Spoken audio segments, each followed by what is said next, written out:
Meron ako nakitang isang post na bakit daw yung mga Pilipino kapag sa ibang bansa daw ang huhusay magtrabaho. Pero pagka nasa Pilipinas daw, mga tamad. Oo nga no? Bakit nga ba? Napansin ko rin yun eh. Yun. Today is Sunday, mga tropa. Linis-linis tayo ng sasakyan. Simula nung nag-winter yata, hindi ko na nilinisan yung loob ng sasakyan natin. Pero kinarwash ko na rin siya. At nakita ko pala si Yorms. Shout out kay Yorms. Nakita ko siya kanina sa car wash at nililinisan ng sasakyan ng kanyang kapatid na nakatira na rin dito sa Brandon. Nakatira na rin yung kapatid ni Yorms sa Canada. Pero sa Yukon sila, yung sa further north ng Canada. Ngayon lumipat na rito sa para magkasama sila ni Yorms. Ayun, linis-linis lang tayo ng sasakyan kasi wala na naman tayong magagawa eh. Pagka naharap na ako sa computer, sa PS5, wala na. Sigurado wala na akong magagawa hanggang gabi. Saka matagal ko na rin gustong linisan tong sasakyan eh. Saka yung meron kaming pinapatungan ng yung mga sapatos, nilinisan ko na rin. Kasi syempre hindi na natin kailangan yun, hindi na naman nag-i-snow. Kala mo naman matagal no? Wala, mag-i-snow rin yan. Yan, dumi pala rito sa ilalim. Na talaga nililinis mo ng matindi. Ang bilis lang ng ilang buwan yung yung video ko na nawalan ako ng trabaho. Ngayon 6 months na ako sa trabaho ko kagad, di ba? Ganun lang kabilis. Kagahapon kasi yung parang assessment ko. Positibo naman lahat. Raw ako? I'm a good worker. Shit! Good worker. Pero totoo naman kasi syempre alam mo naman mga Pilipino dito sa Canada maayos magtrabaho.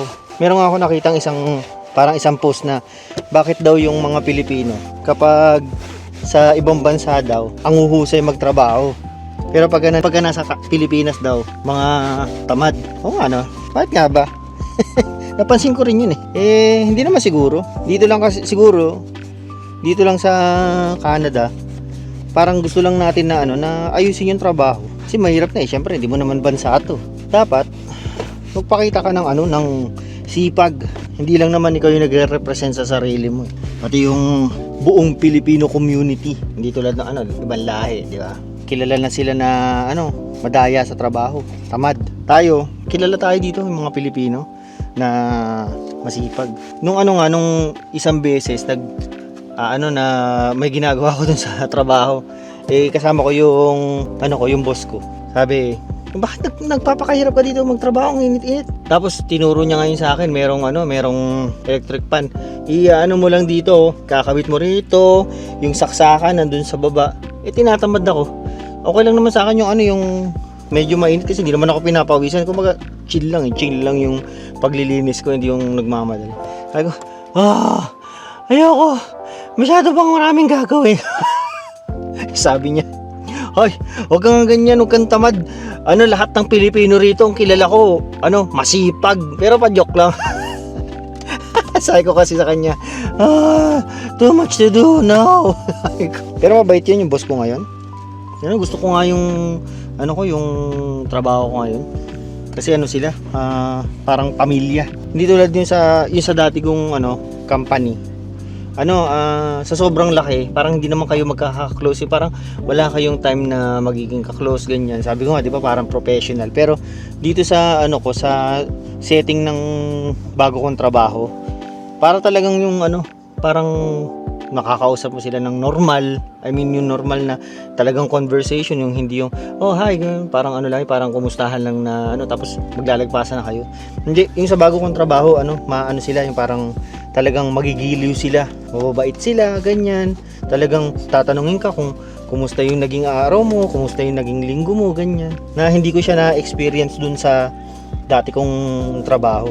Pero normal lang naman yun yung sa yung sa dati kong trabaho na ganun talaga. Pero nakakatuwa lang na dito sa bago kong trabaho, talagang parang na-appreciate nila yung mga ginagawa mo, ganyan.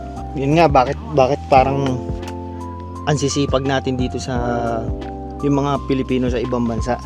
Kung ikukumpara mo sa mga nagtatrabaho lang sa Pilipinas, bakit nga ba? sa akin lang ito ano ko lang naman to, opinion.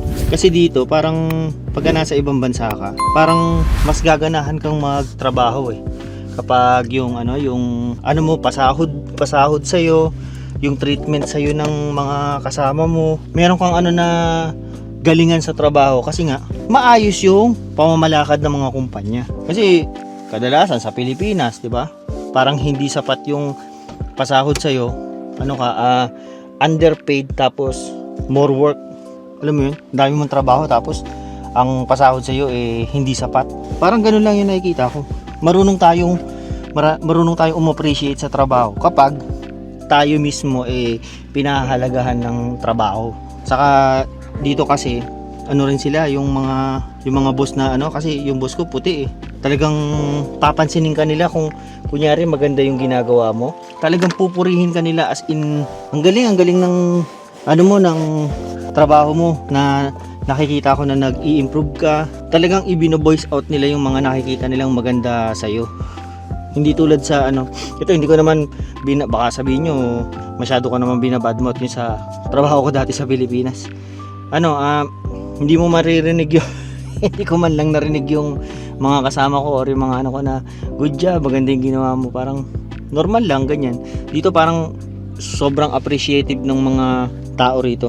Supervisor mo, kahit yung isa kong kasama yung isa kong kasama sa bago kong trabaho, sabi niya, "You're a good worker, Jerome." Parang iba nakaka-boost lang ng moral na ka pa, parang mas lalo mo pang gagalingan sa trabaho kung ganun naririnig mo. Diba? Siguro yun yung yun yung take ko kung bakit ganun na mas maraming sinasabi ng iba nating mga kababayan na mas maraming masisipag sa sa ibang bansa kumpara sa mga nagtatrabaho sa Pilipinas. Kaya ba yung mga nasa ibang bansa, yung mga viewers ko na nasa ibang bansa, anong masasabi niyo sa treatment ng mga kasama nyo, boss nyo sa trabaho kumpara sa Pilipinas, saka dito sa Canada or sa ibang bansa?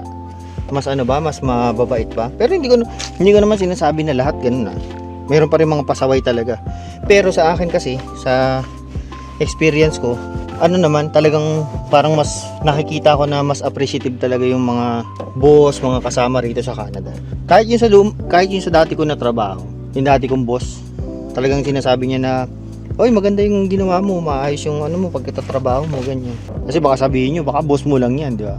Sana lang sa Pilipinas, maging maayos na rin yung mga sabagay. Ang problema lang naman kasi sa Pilipinas yung yung pagiging patas ng